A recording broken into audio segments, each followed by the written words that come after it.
sure that'll mute our mics during that time, but during the intro. But that should be too long or so. Okay. Counting down. We're going live. Counting down from 15, 14, 13, 12, 11, 10, 9, 8.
Good evening, everyone. I am Earl Holland here live with another NFL playoff preview live stream for the Sports Refuge podcast.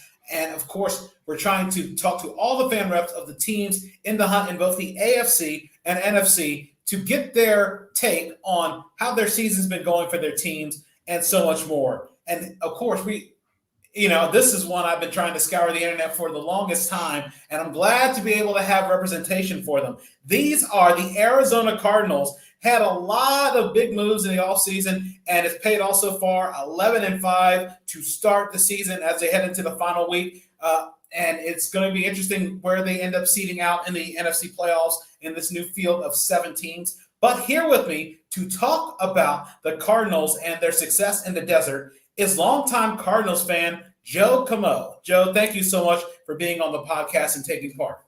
Yeah, Earl, thanks for having me. It's a pleasure to get to talk about the Cardinals anytime I get a chance. So I'm really happy to be here. Oh, and I really appreciate you being able to do this.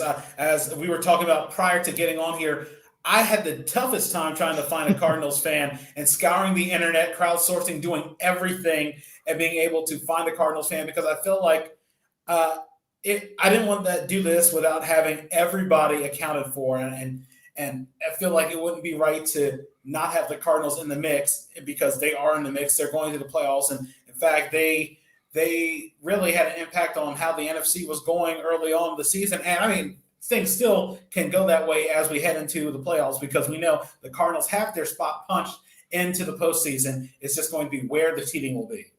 Yeah, it's a smaller fan base, and that's what happens when you don't have a lot of long-term success. And the Cardinals have not had much success, which has been making a fan interesting. But yeah, I'm not surprised you had a hard time finding one of us.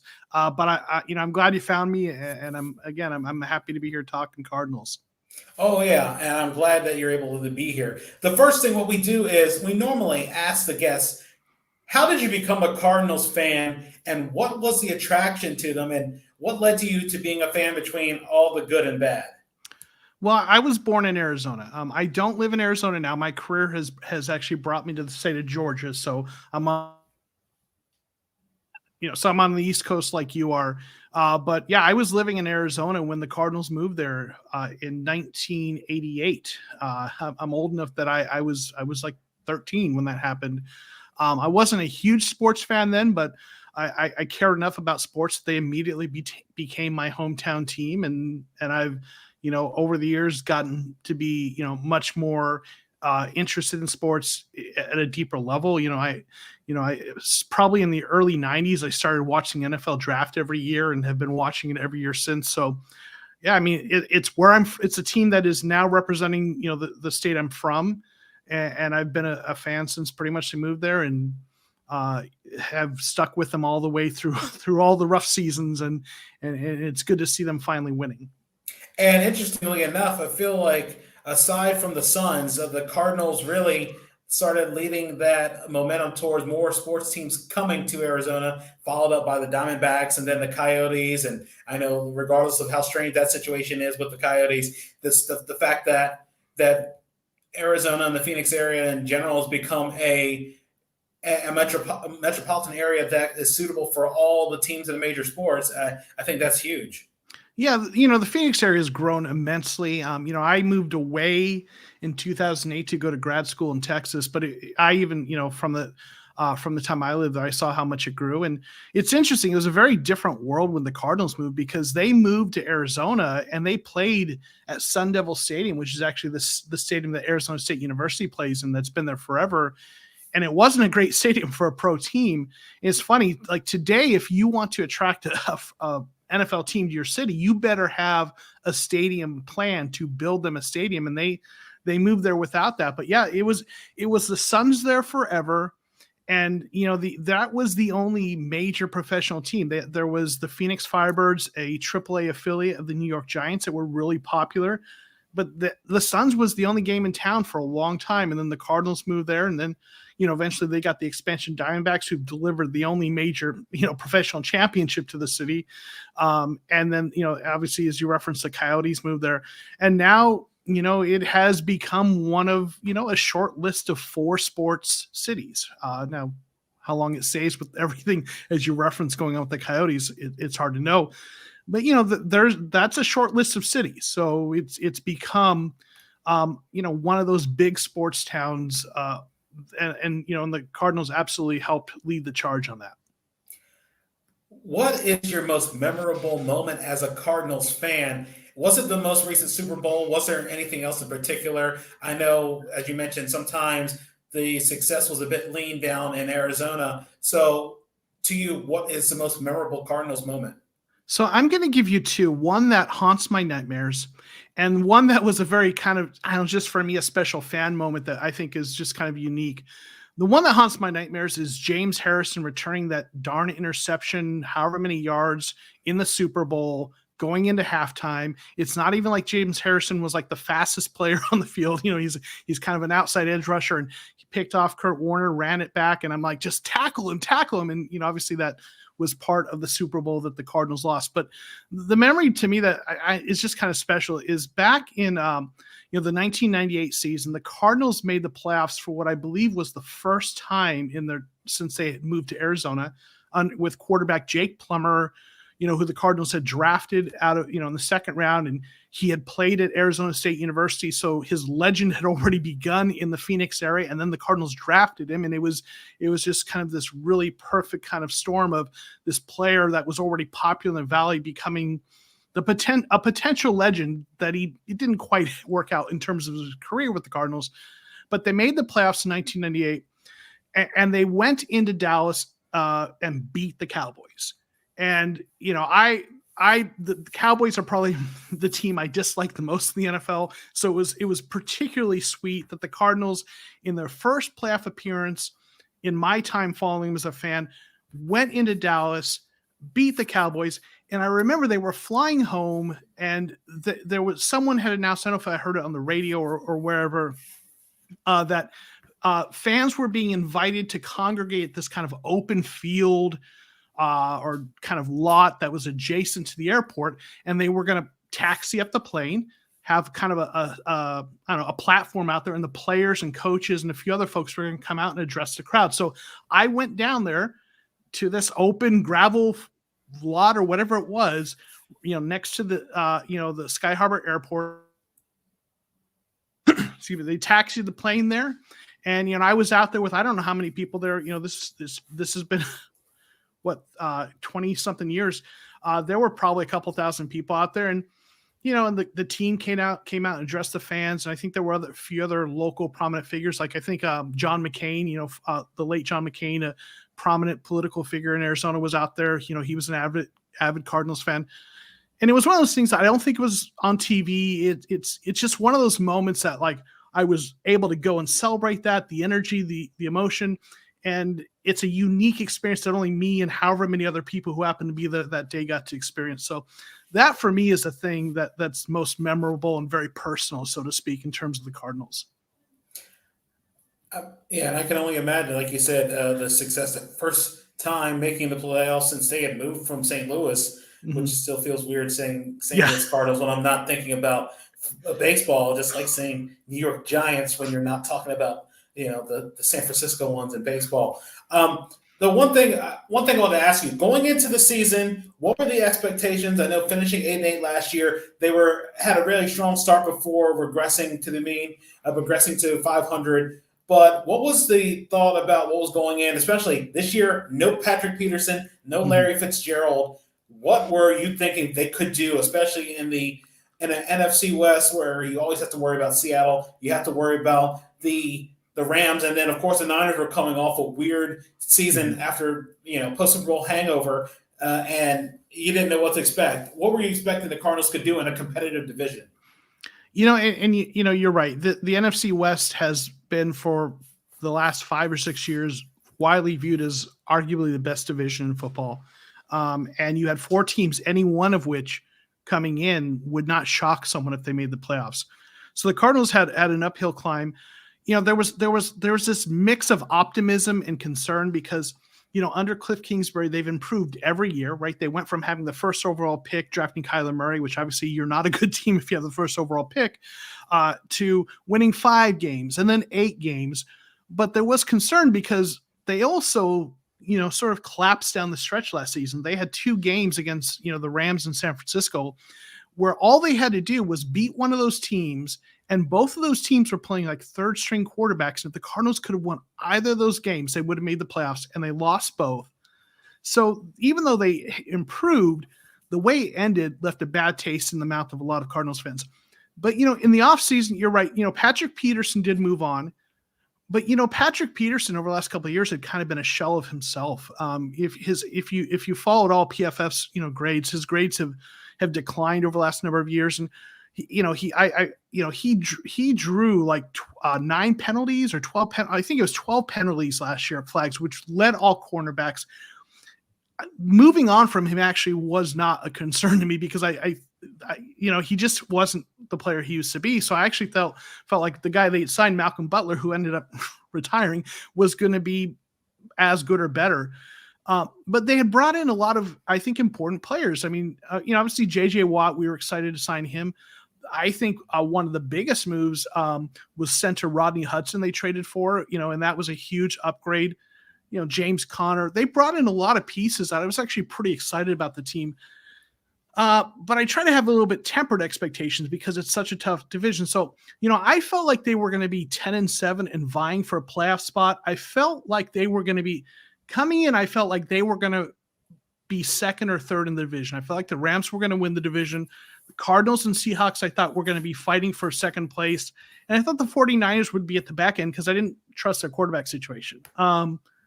It's looking like I was right about the Cardinals and Rams and not so much about Seahawks and the 49ers. But, I mean, I had some optimism, but, the way it ended last year and the tough division, I didn't see them starting out the way they did going into the season. Was there a particular moment in the season you thought, okay, last year's collapse is in the past? What was a particular game that made you feel extremely good about how they're playing? Was it the win against the Rams? Was it the win against the Niners? Or was it any other particular win on there? In fact, you swept the season series with the Niners, so you had to feel extremely good about that. I mean, all those games made me feel good. And certainly, beating the Rams was sort of getting the monkey off our back, as they say, because Sean McVay had been 8-0 against the Cardinals, right? So we got that, we can't beat Sean McVay thing off of our back. And that was a huge game. But honestly, the game where I first felt like, okay, you know what, this season might be different was week 1 where they blew out the Titans. Because it's very early. It's only 1-0, but the Titans were supposed to be one of the best teams in the AFC. And as it turns out, they are, right. Here down the stretch, but the Cardinals, in fact, when I looked at their schedule and kind of plotted out, these are the games I think we'll win. These are the ones I think we'll lose. That was one I thought they were going to lose. and they blew out the Titans. So right from there, I'm like, okay, this year's going to be different. And then they went on and they won against the Vikings in a game that the Vikings probably should have won. That the Vikings missed that last minute field goal, but they went and they kept rolling and beating the Rams. That definitely kind of brought to the next level. And then going 7-0. Yeah, but it's for that first half of the season, even their first loss was to a very good Green Bay team, and you're like, man, yeah, this team is for real. And that's so, yeah, it was right coming out of the gate. I felt like this was something different. Was there a particular game that made you very, very worried about the play of the team? Was it the Lions' loss? Was it the loss to the Panthers? So the loss to the Panthers didn't concern me a lot because they were starting, the backup quarterback, Colt McCoy. Kyler Murray was injured. They won 2 out of 3 with Colt McCoy. And, when you're bringing in a backup quarterback, you don't expect them to be consistent. If they're consistent, they're starters somewhere else. So the Panthers game didn't concern me at all. The Lions game really concerned me because that was a bad loss to a team that had 2 wins up to that point. And they had Kyler Murray back, so they should have won.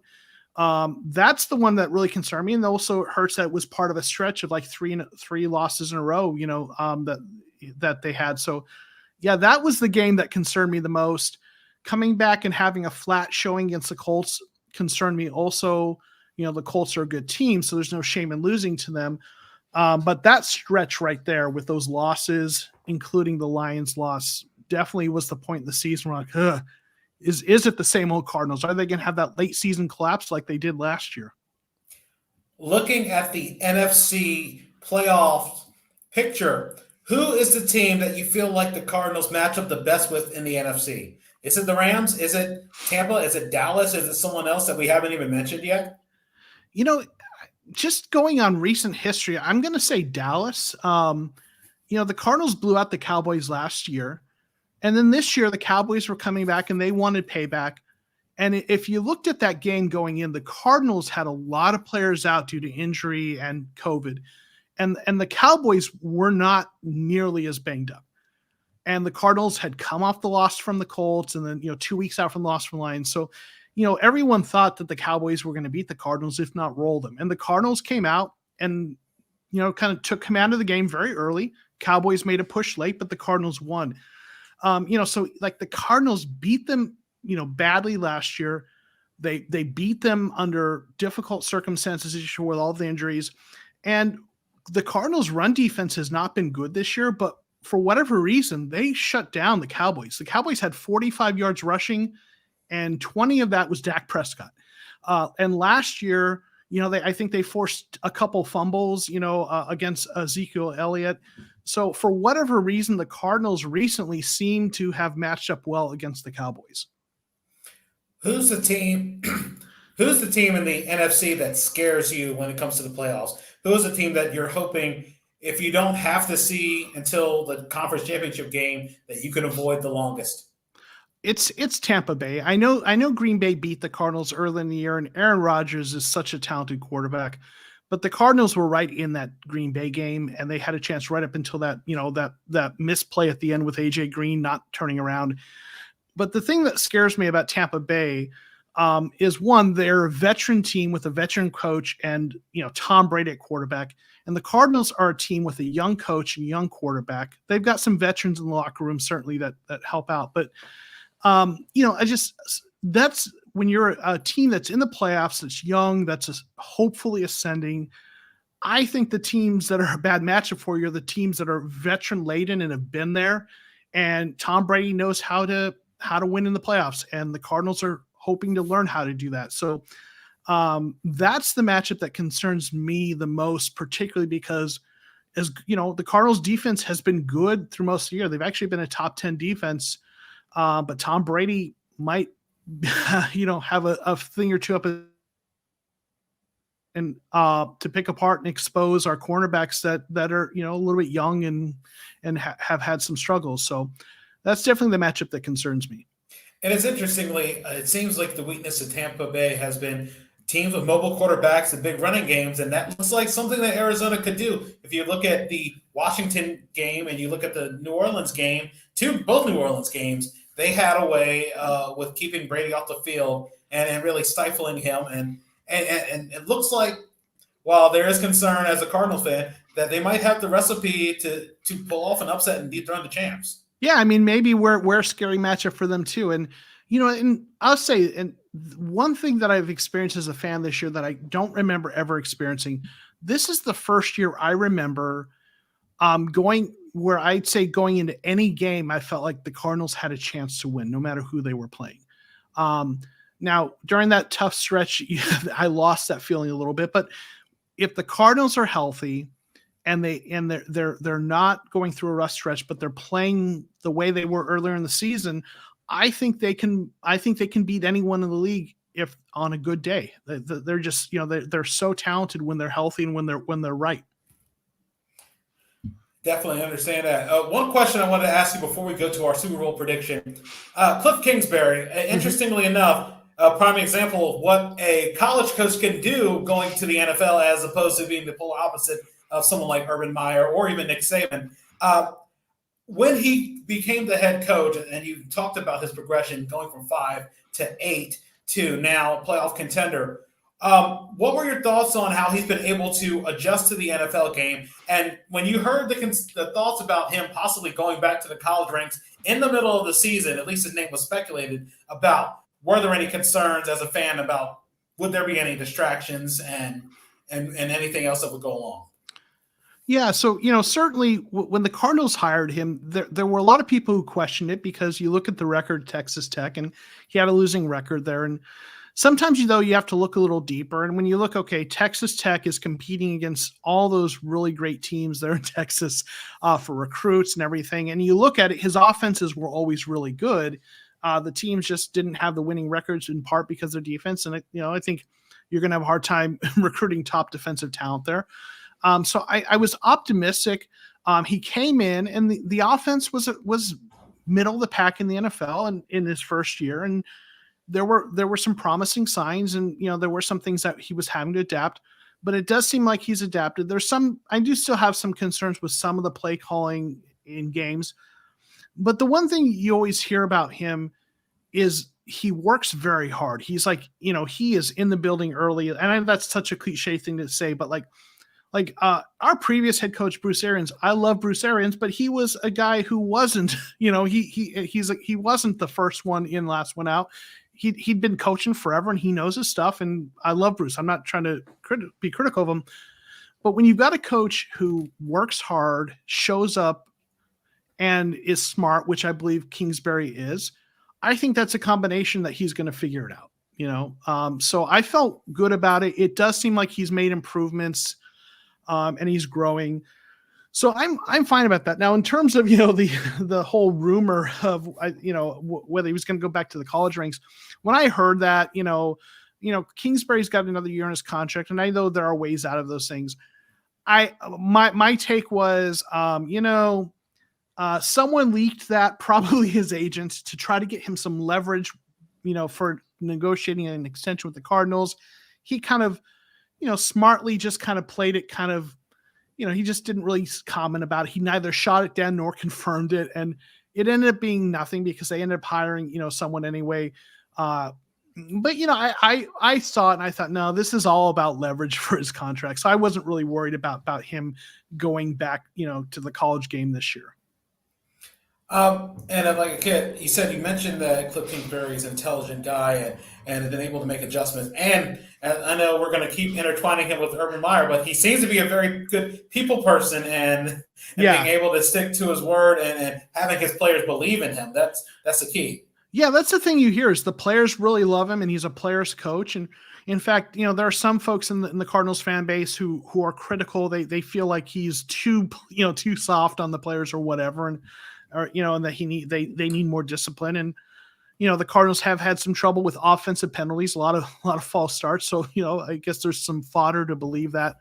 But he seems like a guy who, thus far, has done a good job of saying the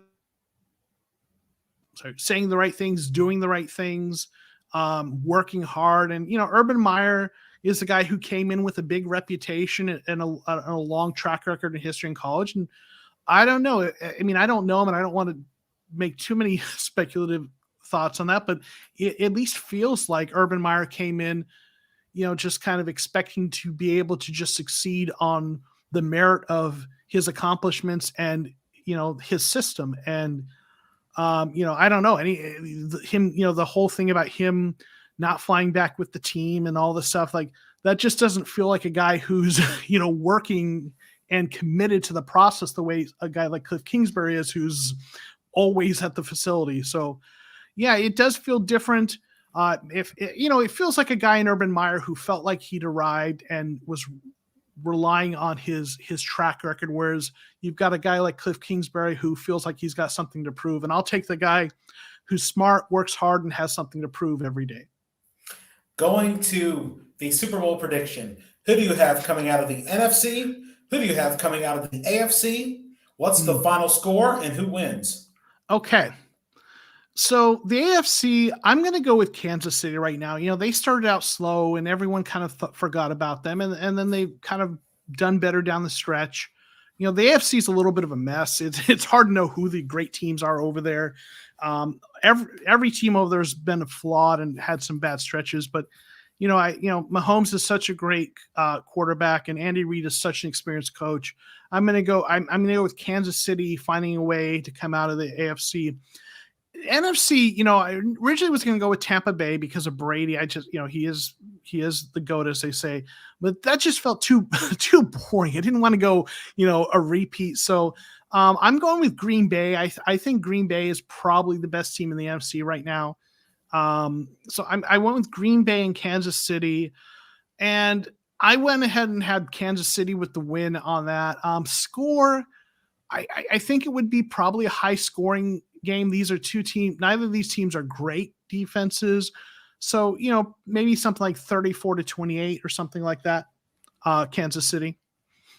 Yeah, everybody's saying within one possession, and which is interesting because no one's expecting a blowout at all. And some people, as I mentioned before, go between 3 to 7 points, and it's going to come down maybe to a final possession, late field goal, or something along those lines from what everybody has said from the people I've canvassed. Yeah, and if Belichick isn't in that game, I think Belichick's the only coach today that I feel like if he's in the Super Bowl, it could be a weird 13-3 or a blowout, or he just has that mastermind coaching ability to coach up games that become blowouts or dominant defensive performances. But I feel like every other team in the league besides a Belichick coach team, it's going to be kind of a shootout or a boat race. And, and Joe, I really appreciate you taking time out of your schedule to do this. And I really appreciate you coming on because really, like as I mentioned, Cardinals fans were hard to find. And you might be my go-to guy from now on every time the Cardinals make the playoffs. Before we wrap this up, what are ways people could reach out to you? And do you have any shout outs and anything you'd like to promote? Yeah. So, the best place to find me, I actually have a YouTube channel where I do Arizona Cardinals content. I launched it in April, and I've been fortunate enough that it's grown, and I've got a wonderful group, community of subscribers, and I'm a little over 2,000 subscribers in about 8 months in. So I've been really fortunate the way it's grown, and it's called The Cardinal Rule. The Cardinal Rule, Cardinal Single. I kind of went on that old kind of saying and a play on words there. And if you go to my YouTube channel and subscribe, you'll find links to my Twitter and Instagram. I'm most active on Twitter. Twitter is kind of a play on my name, Joe Comeau. It's JOKOMO 13. But the easiest thing is just find the Cardinal Rule YouTube, and you'll find links to all my socials there. Definitely, Joe. I really appreciate it. What we'll do is once we wrap this up, we'll continue conversation in here, and then we'll break that off. But for everybody who's been watching, we're still looking for an Indianapolis Colts fan. I know there's somebody out there, and even I'm looking for a Browns fan. I know they've been eliminated, but I still wanted to get their take on what the season looked like before everything fell apart. But for everybody who's been watching, for my guest Joe Comeau, I want to say thank you guys for listening. And as we get these final interviews done, be be on the lookout for all the episodes featuring the teams that didn't make the cut in the AFC, teams that didn't make the cut in the NFC bracket, and the AFC bracket now. And, of course, now with the Cardinals finished, the NFC bracket is definitely going to be taken care of because that was the last team I was looking for.